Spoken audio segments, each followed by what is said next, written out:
This state's biggest infrastructure projects, the North West Rail Link and dual carriage Pacific Highway, tonight are back on the Never Never.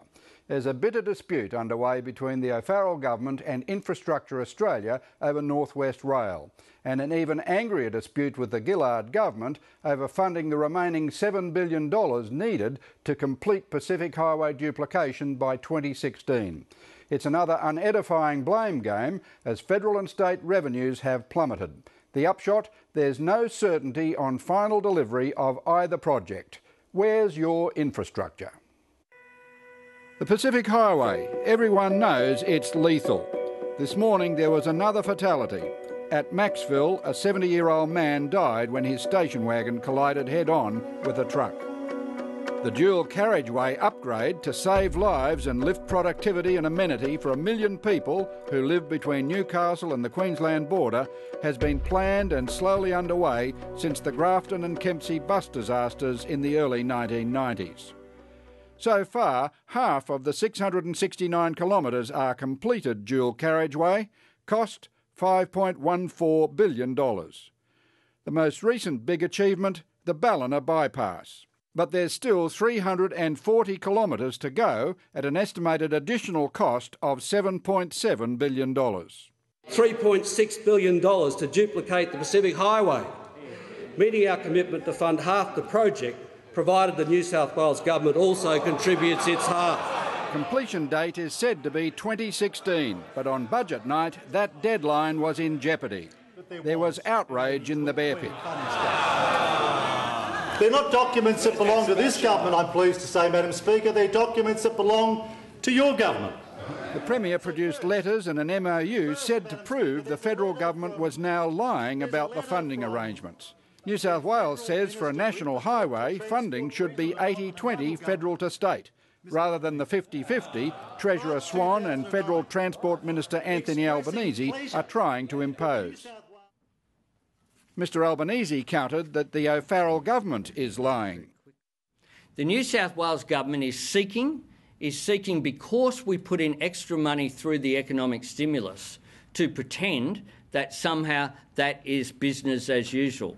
For example, the Kempsey bypass upgrade, $613 million, including the longest bridge ever built in Australia, is 100% Commonwealth Government funding, not a single cent of state government money. Look, State Roads Minister Duncan Gay produced a federal-state funding history for the Pacific Highway.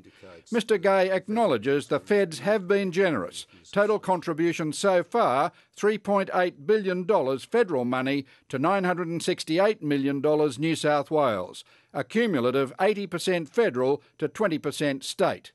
But it is also clear there has been no formal agreement between the governments on either 80-20 or 50-50. Funding has always been budget sensitive and negotiable, so why the nasty rhetoric? We've had to prosecute a case on behalf of New South Wales. I hate doing that because it puts me in the same league as Anthony Albanese. We wish we didn't have to do it, but frankly, as a minister representing New South Wales, and in particular regional New South Wales, if I didn't put up a fight and kick him in the shins wherever I could when he dudded us, I'd be failing the bush. Can you say that the Pacific Highway duplication will be delivered by 2016? This funding out of the federal government has made 2016 very problematical. We're going to go back, we're going to shake the trees, we're going to do everything possible to find every shilling we can to put into this project. I certainly hope that Anthony Albanese doesn't continue to play politics, and if we can't find all that money, but we do the best we possibly can, that he actually continues that pledge of leaving that over $3 billion there for New South Wales for us to be able to work towards. At least part of the funding that I'm currently putting into the Pacific Highway came from the hard yards of leasing Port Botany. So we're not mucking around. We're not pretending we haven't got money when we do. The fact is that New South Wales is doing it tough. A $5 billion hit in GST revenue coming into this current budget. I also currently have $500 million of unbudgeted money out on fixing up the roads across Sydney and New South Wales following the recent floods, and it's been horrendous. This week, the state government publicly clashed with Infrastructure Australia, the federal government's expert advisor on infrastructure priority.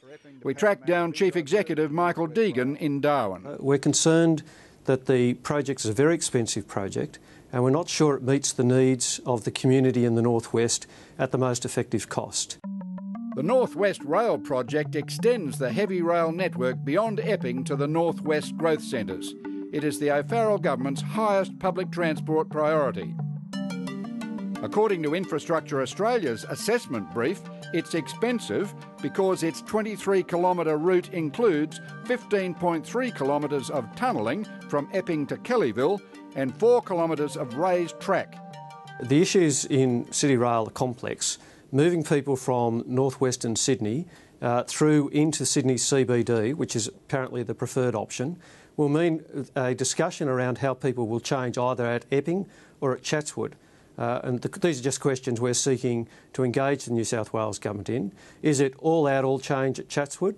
And what will happen then for already crowded trains going down the line from North Sydney? They're just genuine questions we'd hope to have a discussion about.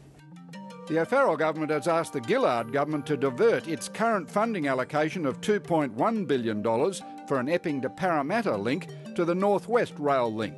The federal government won't do this. The result, deadlock. There seems to be an inconsistency here, Mr Deegan, with respect, because the public of New South Wales remembers that Mr Albanese put Epping to Parramatta on the agenda as his priority for public transport in Greater Sydney before the last election. $2.1 billion remains allocated there. Is that not your Infrastructure Australia's priority as well? No, that's not the case. We've been asked to look at the proposal from the New South Wales Government. We've not been asked to look at the alternative proposal put by the federal government. The issue that comes into play here is that because it's a request for our advice to the federal government, we need to look at the economic case and whether this works, because what's being asked for is not just money that might be available through New South Wales, but money that other premiers might be seeking as part of a broader economic debate about our future. Well, please explain how Mr Albanese can allocate $2.1 billion for that, which has confused the public mind. I think there is some confusion. What we would be hoping to do is find a way through this discussion so that the people from North West Sydney are better served. Mr Deegan, the O'Farrell government has a clear mandate from the electorate for the North West Rail project. How can it be achieved? I think that's an excellent question. We're keen to see a result for North West Sydney, preferably in our lifetime.